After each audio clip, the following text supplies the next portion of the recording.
Hello guys, gals, and Mario pals, and welcome back to Dream Daddy. So like, you know, we've dated Craig, Matt, Hugo, Joseph, and Robert. Well, we say Not we really dated Robert. So we're on to Brian or Damian. I think we should go Damian and leave Corgi Dad for last. Corgi for last. Corgi for last. We have to respect that just in case there might be a Corgi mini game or something. Yeah. Okay. Oh, just information superhighway gets me every time. Damian Blood March.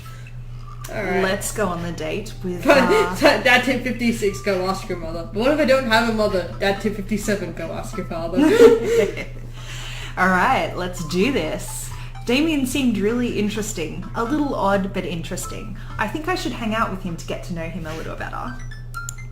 I navigate to Damian's dad book page and type up a message. Hey dude, you seemed cool. We should hang out sometime. Sometime. I sit there for a minute before I see that Damian's typing. But then he keeps typing. And typing. Oh my god, it's me. Man, is this guy writing a novel? I leave the computer to make some coffee. And he's still typing. I sip my coffee and the computer finally dings. Kravitz. Whoa, there's more. Kravitz, I must confess my excitement in receiving your kind letter, for as you see, I do find myself available to enjoy your company. I must ask your forgiveness, however, as I believe our first meeting did not paint me in a gentlemanly manner as I would have liked. Oh my god. Oh wait, there's more. I would be highly flattered to enjoy your companionship at my residence for an afternoon tea and stroll around my garden, should it please you. Till then, adieu. Yours humble, D. Blood March. So like, I'm not sure if I feel like this is tilting into a creepy-esque milady kind of way, or if he's just actually really fucking cool. Like, he's like in the middle right now. He could go either way. Either he's going to be the creepy, like, nice guy who tries to be super articulate, or he's just really articulate. I genuinely think he's just really articulate with all of his, like, because he says he's like, he is really passionate about the goth lifestyle, and that seems to be like a lot of our like extended friend group is kind of like this. Like, they are showmen, like showmen on purpose, but they know that they are. Yeah. And they speak in such lovely, eloquent, articulate language, and I thoroughly enjoy talking to them because they always come up with such like lovely ways of phrasing things. And I'm like, brilliant. Jesus Christ, I wish I had your eloquence. But it's just also like, I love how they went for the gothic lifestyle that it isn't just like, you know, oh, I'm goth, I wear white and I listen to My Chemical Romance or something like that. This is like true like gothic, like where the literature came from. Yeah, actual gothic time as opposed to like the new age kind of goth. It's like, you know, Victorian kind of era, and I love that kind of stuff. It's like the aesthetic. On point. Point aesthetic. Yeah. So let's do this date. Okay. And maybe this dad. Yeah. And maybe the dad. I stare at the screen and reread the letter several more times. Hey Amanda, can you help me with something? Dad, for the last time, I'm not popping your back pimples. Ew! Yuck! Kravitz has back pimples! That's disgusting, and Amanda, I'm so glad you have enough integrity not to do that. No, can you interpret this for me? I turn the computer to Amanda and she squints at Damian's message. I just don't understand NetSpeak. Like, is this how you kids communicate with each other now? What do you mean? Oh, totally. This is the hot new thing. See, Dad, kids got over saying lol and limo or whatever decided they need to do was bring it... Then it decided what they needed to do was bring it back to the 1800s. So what do I do? Where's your pen and quill? What? Did you forget to unpack the pen and quill? Dad, how will you address the nobleman in regards to your upcoming debutante ball? I love her. Okay, now I know you're messing with me. Father, without a proper chaperone, you'll never end up with a suitor worthy of our land. Or our dowry. Or... So you read Pride and Prejudice for school one time and now you're reciting things you know about it back to me, aren't you? Like, the first 5 pages and I read a review of the movie. Still got a B for it, though. Great. So what do I say to Damian? I got this. Oh god. Amanda reaches over me and types on the keyboard. Sure thing, dude! Regards. Kravitz. Amanda hits send and smiles at me. Well, I suppose that's that. Ooh! His house looks amazing. Ooh. Love the gargoyles. I make the short walk over to Damian's house. Well, I guess you can't really call it a house. It's more of a manor, estate. The Gothic architecture looms over the other homes in the cul-de-sac. It's like all the other homes in the cul-de-sac is like nice little houses and you just got this. You know what this reminds me of? You know how I lent you Nancy Drew's The White Wolf of Bicycle Creek? Yep. The other one on there, the Crystal Skull. Yep. You should play that because it's got a very similar manor. Oh, It's wow. really cool and the games are a lot of fun because it's all like, basically it's this huge manor that has like access to a graveyard outside, but it's a huge cemetery and like you do a lot of games there. Maybe And, I'll do that as my solo playthrough for Halloween. Yes, that would be fun. Or we could actually do Ghost of Thornton Hall together, which is another Nancy Drew one, which is actually okay. quite interesting and not too hard to play. Like I played it with Matt, and it only took a day, like a night. Like, okay. because it, you know, some of them are harder than others. Yeah. If you want a really spooky and really hard one, like it's gonna take your brain, Curse of Blackmore Manor. That one okay. was freaky but awesome because it has a lot about alchemy and werewolves. Ooh. It's fucking cool. Nice. Anyway, alright, let's do this. I walk past a couple of gargoyles guarding the front door and look around for a doorbell. There doesn't seem to be one. Gotta knock, man. I pull the large, ornately carved bat's head door knocker back, and a hollow sound echoes throughout the house as I strike it against the door. Nice. I wait several moments before the door slowly creaks open. And it's Lucian. It's a little creepy, but I enter the home and take a few steps into the foyer, noting the oil portraits of who I assume are dead relatives hanging on the wall. Ooh. Ooh. The dog! Let's get a dog! Ooh, he's got high tea. I like this guy. But oh my god, he's got taxidermy. Like, look at the dead skulls everywhere. Oh, Yike. dead skulls. Dead skulls. We're hoping that they're dead. Anyway, as I'm admiring them, the front door slams shut behind me. Eek! Hello? Silence. An oil lamp in the corner flickers dimly, casting ominous shadows against the wall. Why do I feel like all the people in these paintings are staring straight at me? Why is it so cold here? Where's Damian? Kravitz, pleasure to have you in my home. I look up and see Damian standing at the top of a majestic staircase with a walking candle holder. The motherfucker was literally standing there waiting for him to come in and he's just like, Kravitz! What's with the door slamming shut? Oh, sorry, there was a draft. And the door creaking open when I knocked? I accidentally left the door unlocked. And the creepy oil paintings? I like oil painting. Oh, he looks all self-conscious. Kravitz. You can't just call people's oil paintings creepy. Even if they are creepy. You can't just call people's oil paintings creepy. What's wrong with you? Right. Right. Please, let me show you around. Okay. I love how he's painted his nails black too. Damian leads me around his house, showcasing his parlour, sitting room, auxiliary sitting room, and the parlour again for some reason. If you got a parlour, I'd show that shit off. Yeah, me too. This is one of the older homes on the block, yes, but nowhere near as old as the architecture might suggest. Though through extensive renovations, I've been able to craft a residence that is both historically accurate to the Victorian period and equipped with the amenities of any modern dwelling. We walk past a door covered in bumper stickers, caution tape, and a black parade poster. Did they listen to My Chemical Romance in the Victorian era? That's my son's room. You know how the rebellious teenage years are. Onward, onward, there's more to see. We reach a door at the end of the hall that Damian opens with a flourish. Ooh. Oh, it's pretty. And this is... Oh, that's you. This is the library. Okay. Hi, Damian. He has a stand. He has a ladder thing. Yeah, Emma's one. Emma's found a dad. This is no... I want the fucking library. I don't need the dad. Sunlight streams in from floor-to-ceiling arched windows. The walls are lined with packed bookshelves, and even more books are scattered over the period-appropriate furniture. Damien is clearly very proud of this room. He should be. He should be. I want to look at the butterflies. I walk up to the glass display of pinned bugs on the wall. It's pretty impressive. Nice bugs. I pinned them all myself. Maybe I could show you how sometime. I'm concerned I would stick the pin right through my finger. The pinner's gambit. Is that a thing? No. Nah, I'm just clumsy.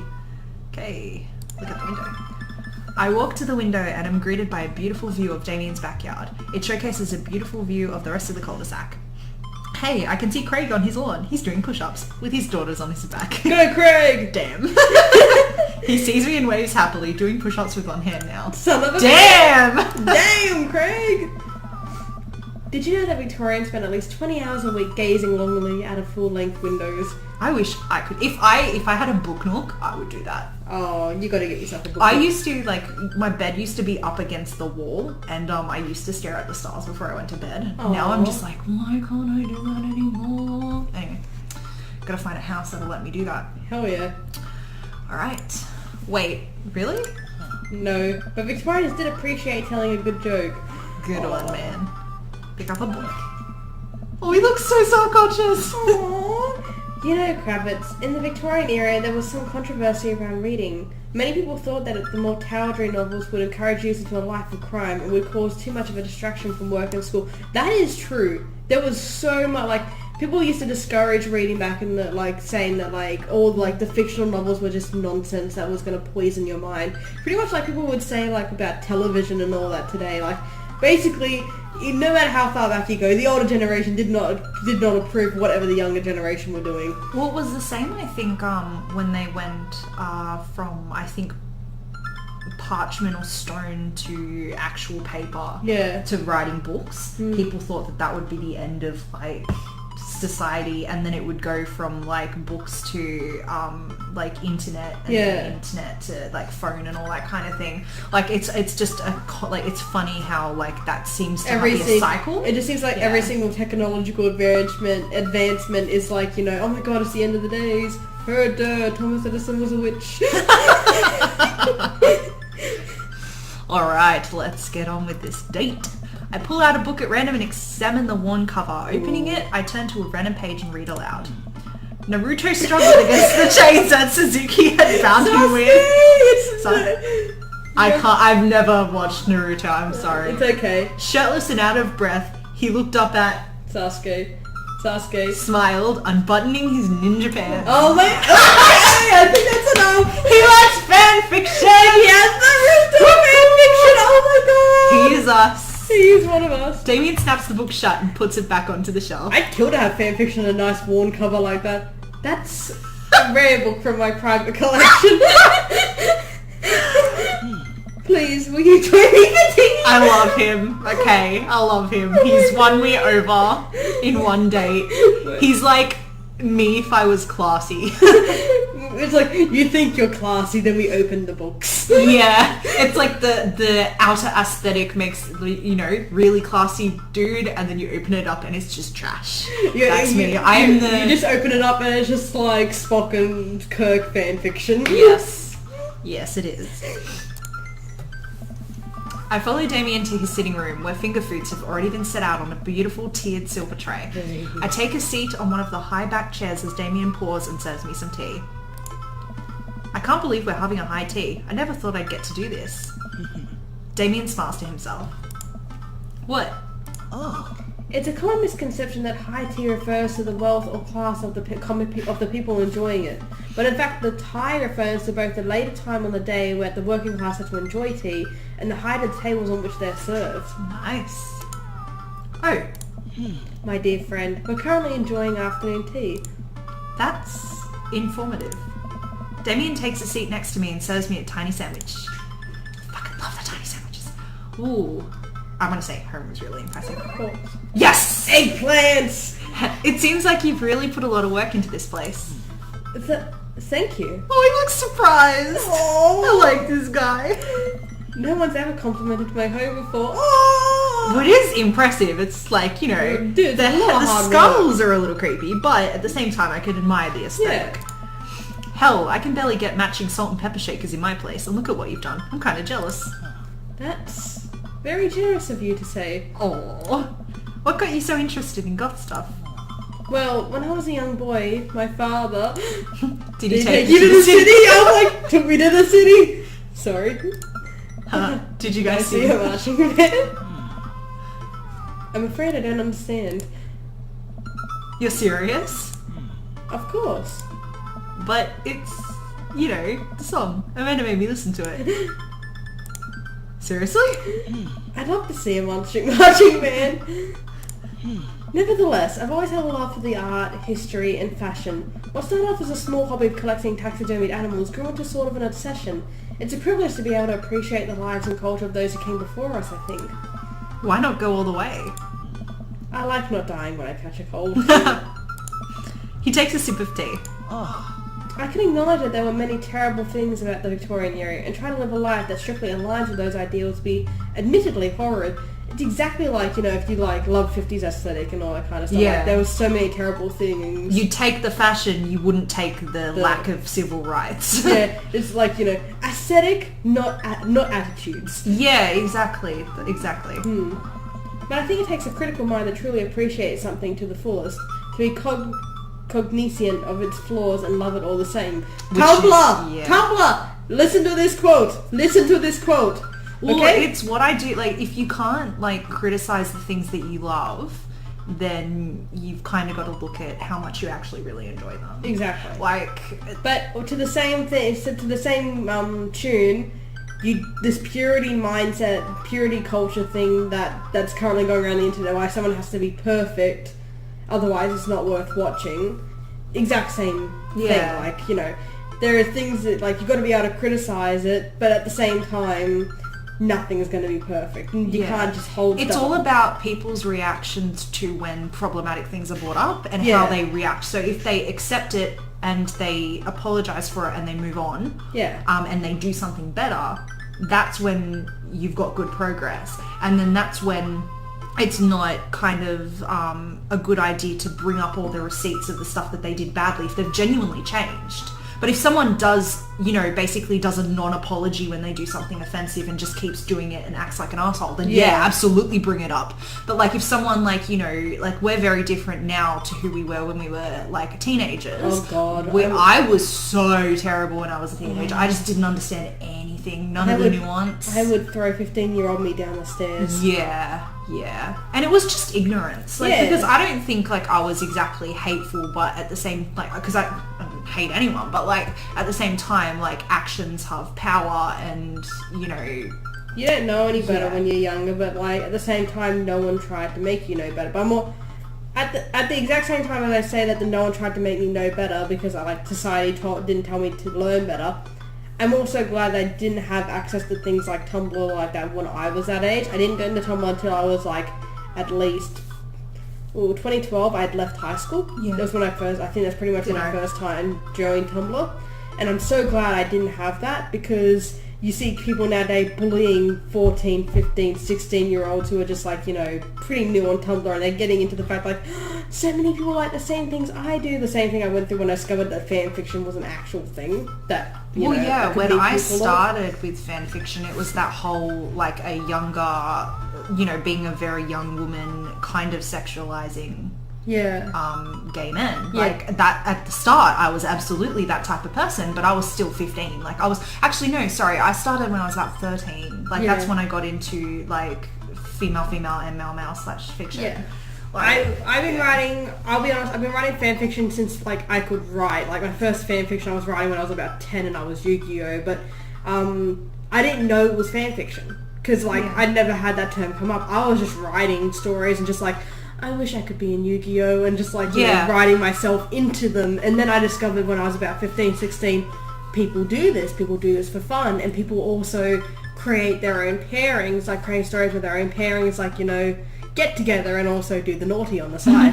But and then I discovered it's really popular to make them gay or lesbian or something like that. Because we don't see that enough. Yeah, we don't see that enough. It's about creating representation that you don't have. Yeah. What I actually realized, one thing that I'd like to actually congratulate Tumblr on is the complete 180 that people have done with OCs. Yeah. Now it's freaking celebrated to have an OC. People want to see them. People want you to draw them. People will ship them with their OCs. I think that's awesome, considering we were bullied when we were younger to make OC. It was a huge taboo when we were younger to have an OC character. It was considered you couldn't you're just making a Mary Sue or something, and it was always a bit terrifying for me because nearly every single story that I love has some form of OCs, like whether they're shipped with the main character or not. Like, I can still, like, number which ones are just there because I just want to be in the world, or which ones are there because, like, I would like to see this character in a relationship with someone else, or, like, you know, I knew which one, but I still feared putting them out there in case, like, you know, I was just like, oh, you're just being a self-inserted Mary Sue, and I'm just like, I'm just writing for fun, guys, I just want to do this, it's not like I'm changing the canon, but now, like, you know, I get, like, these writing prompts saying, like, oh, which OC, like, you know, likes peanut butter toast, and which one likes Vegemite, or, like, you know, and it's just, like, it's so great to have people encouraging, and I use these questions not just for OCs I put into, like, fan fiction, but for OCs I put into my original stories as well. Well, I think OCs are a gateway to writing your own original stories. Of course, like, there are so many original characters, OCs I'm doing in fan fiction that I'll probably eventually put into my normal stories. Yeah, it's a lot of fun. Like, I love it, and especially games like Dragon Age Inquisition and Mass Effect and stuff, how you can customize your character. There's so many OCs that have come from those games that people are actually kind of making into their own original characters now, and like kind of imbuing them with stuff beyond what the game lets you have. Exactly. Which I really like. I love that culture, but that's something that Tumblr has done fucking right. That's one of the things. Yeah. Anyway, let's get back to the game. Get back to the game. We digress. We digress. Apologies. Let's get back to the dads. Yeah. Get back to this. Damian has given us a lot of food for thought, and I think he'd enjoy that we're discussing this. Exactly. But let's go. I have so much more appreciation for Damian now that we've seen him beyond, like, you know, being a dick and goth and... Yeah, dead goth and beyond. Yeah. Let's do this. Tell me, Kravitz, do you have any hobbies? Oh man, I do, but I don't know if I care about anything the way you care about this stuff. Well, I'd love to hear about your interests. Hearing someone talk about the things they're passionate about is intriguing and quite honestly rather attractive. Ooh, I like him. Please, do tell me about your hobbies. Like basic... Sounds sophisticated! But how often have you had a guy tell me, what are you interested in? What do you care about? I would love to hear what you tell me. I love watching soap making videos on the internet. I think we should do that one. Yeah. Okay. Soap is an important advancement in modern society. Getting rid of germs and stuff. I would say that the people who make soap are the true heroes here. To watch them work is an honour. I tried making some with Amanda once, and we both had to go to the doctor for rashes, which I guess goes to show that we should leave it to the professionals. We finished our tea and finger sandwiches. Come, I have one more thing to show you. Ooh, secret sex dungeon. Ooh, garden! It's so pretty. Damian takes me around the back of his home, where a variety of flowers flourish in beautifully landscaped rows. A small stone path weaves through it, and butterflies flit lazily through the air. Flitty. My garden. That's gorgeous. Like, how long have It's beautiful. How long have it taken him to plan all this? Right. I can't imagine him planning it. He has to hire someone. Because, like, could you imagine this guy dressed in, like, I don't know. Maybe he'd go down to get the bare essentials, go out and do it, and then... Anyway.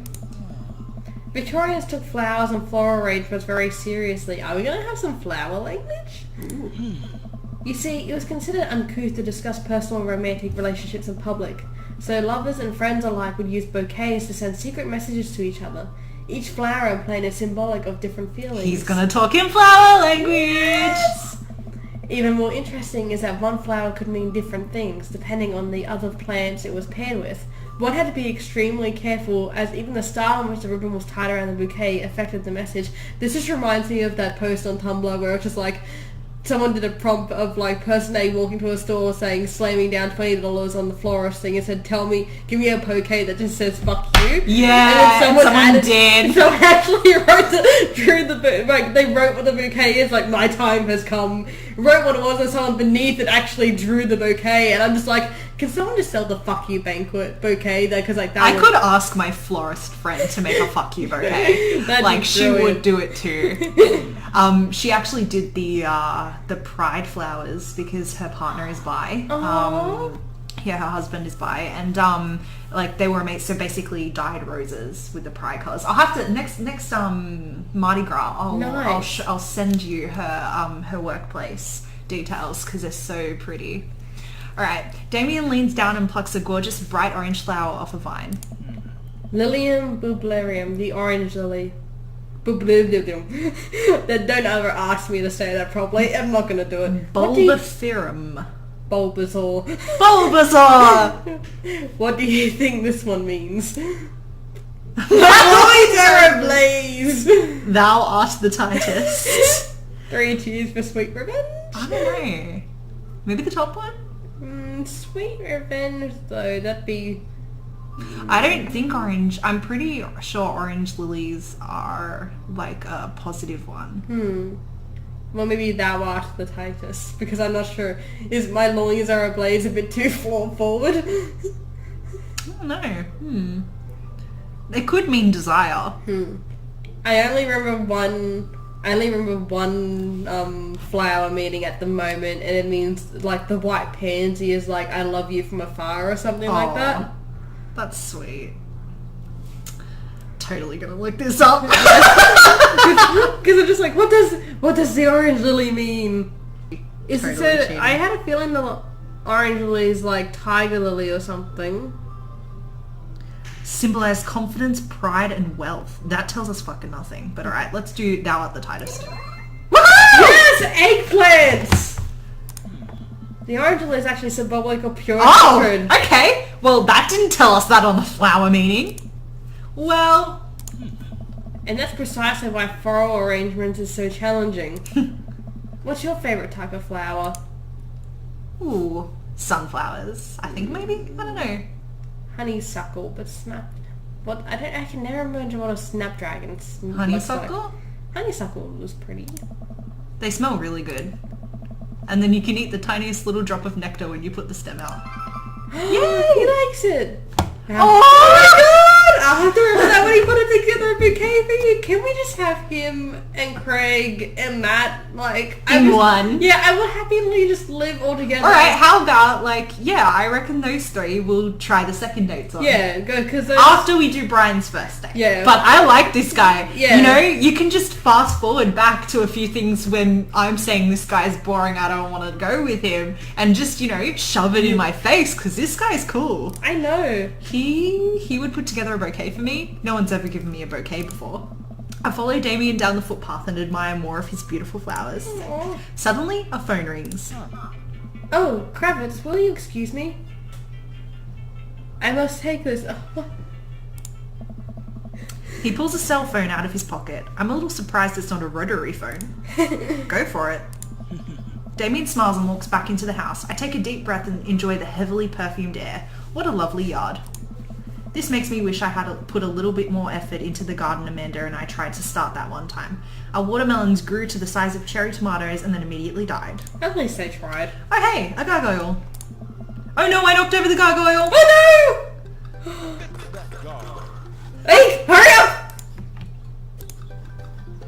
Yeah, yes. No. Oh yeah. Yep. Can you turn them upside down? You flip. That. Here we go. Yep. Yay! Thank God. They're trying to go us through. Yep, me well done. Whoa, that's a close one. Uh-oh, here comes Damian. He looks like that. Kravitz, my sincerest apologies to have kept you waiting. There's an urgent matter that I must attend to, so I'm afraid I must take my leave. No problem, dude. I thought he was saying no problemo. Everything alright? Damian worries the hem of his coat with his fingers and looks away. Everything is perfectly fine, but it's Lucian. What's wrong? What's he done now? He appears to have, well, his teacher needs me to come to the school, post haste.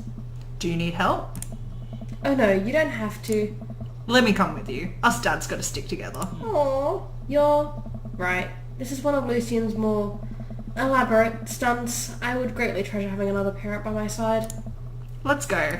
Time to kick this kid's ass. Oh, hey, Damian, Hugo! hey Hugo! And Damian and I walk to the school and immediately greeted by an anxious looking Hugo. Hey, Damian. You're here in record time. I wouldn't miss it for the world, dear friend. Wow, whatever it is, it doesn't seem like this is Hugo and Damian's first time to the My Kids Are in Trouble rodeo. What is it this time? This, Damian, you have to see to believe. Damian and I fall into step behind Hugo, who leads us through the busy corridors of the school. We pass by several classes in session and I vaguely wonder if Amanda's around. Hugo eventually ushers us into a small boiler room with a flight of rickety stairs leading down into darkness. Watch your step. I can hear faint voices drifting up from the basement and they don't sound happy. As I'm led into the depths of the school, I recall the antics I got into as an angsty middle schooler. At least I had enough sense to stay out of creepy basements. Oh, it's both of them. We find another teacher in a boiler room tucked away in the back of the basement. With him are Lucian and Ernest, Hugo's son. Lucian has a bloody nose. Thanks for coming. I can't make heads or tails of this. I look around at the scene of the crime and see a bunch of bricks and some masonry tools scattered around. What happened here? Ernest punched me. Lucian tried to kill me. The room falls silent. I was not trying to kill you, dumbass. I was trying to build a brick wall around you and see what would happen. I know this story. You promised me that there was wine down here. You tricked me. Oh my god, he even did the same thing. Whoa. Wait, Lucian, did you just try to cast a Montilla do my Ernest? I'm neither confirming or denying that. I turn to Damian and whisper to him, What's the cast of Amontillado? I know this story. It's a classic Edgar Allan Poe short story where a man gets his enemy drunk, lures him down to his cell with the promise of wine of a fine vintage, and then buries him alive behind a brick wall. Like, he doesn't just knock him out, he literally just ties him to the wall and just slowly builds it up around him. Like, it's a lovely story. So wait, Lucian, you tried to do that to him? I was curious to see how it would turn out. I wasn't actually going to leave him there. What was the thought process here? That Ernest was just going to sit still while you slowly build a tomb around him? The guy in the book literally did that. It worked for like 20 minutes because he's an idiot, but then he realised I had lied about the wine. And you were cackling maniacally. That sort of tipped me off. Ernest, 20 minutes. Dad, it took you 20 minutes. Son, we just did an entire 2-week unit on the cast of Amontillado and took you 20 minutes to realise Lucian was leading you into an elaborate ruse. Did you even read the story? I read the first 5 pages and wrote a review of the movie. That sounds familiar. I love that Hugo is more upset about his kid not reading the story than the fact that he just almost got buried alive. I know. Whoa. It's only 5 pages long and there is no movie. Yeah, you're right. I paid Lucian to read it for me. Actually, he didn't even pay me. So when you think about it, this was me teaching him a lesson. Damien and Hugo both have their heads in their hands. Oh my god. You guys are always telling me to engage in the literature, and I did. I don't see a problem here. You tried to kill him! Alright, I'm finally under what the hell. Just don't do whatever that was again. You two are both suspended for a week. Ernest and Lucian high five. The teacher starts to stomp up the stairs. Hugo, I'll cover your class. Take your son home. Mr. Blood March, you two. Thank you for your mediation. We all head up the stairs and out the school in tense silence. Lucian, Damian and I pile into my car and begin the drive home. Lucian immediately pulls his hood up and stares out the window angrily. I'm not going to therapy again. He looks so pissed. I know, son. It's entirely up to you whether or not you want to go. Aww. But I care about you and I can see that you're struggling, so if you do decide that you would like to speak to a professional about your feelings, we can do that too. Maybe you can spend this next week looking for a summer job, I know how much you want your own car. I can't believe Damian's keeping his cool. I'm impressed. Well, he obviously cares about his son's feelings, which is good. Fine. Thanks for not freaking out too hard. Aww. Thanks for not freaking... I love you, son. Supportive dad. It's nice that he's a supportive dad, but seriously, what the fuck? Like, I know he's just being an angsty teenager, but he literally did just try and kill a kid. So you would have, like, if that was me, I would have gotten smacked so hard. Lucian continues staring out of the window. Love you too. Aww. We spend the rest of the drive in relative silence.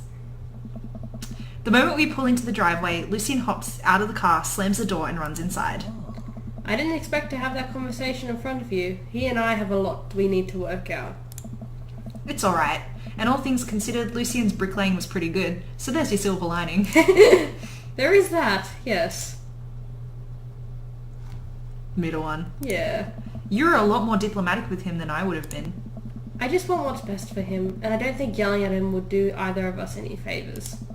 It rarely does. You're a good dad. Aww. Eggplant! See you around soon. It would be my honour and my pleasure. Damian bows with a flourish. Classy. Aww.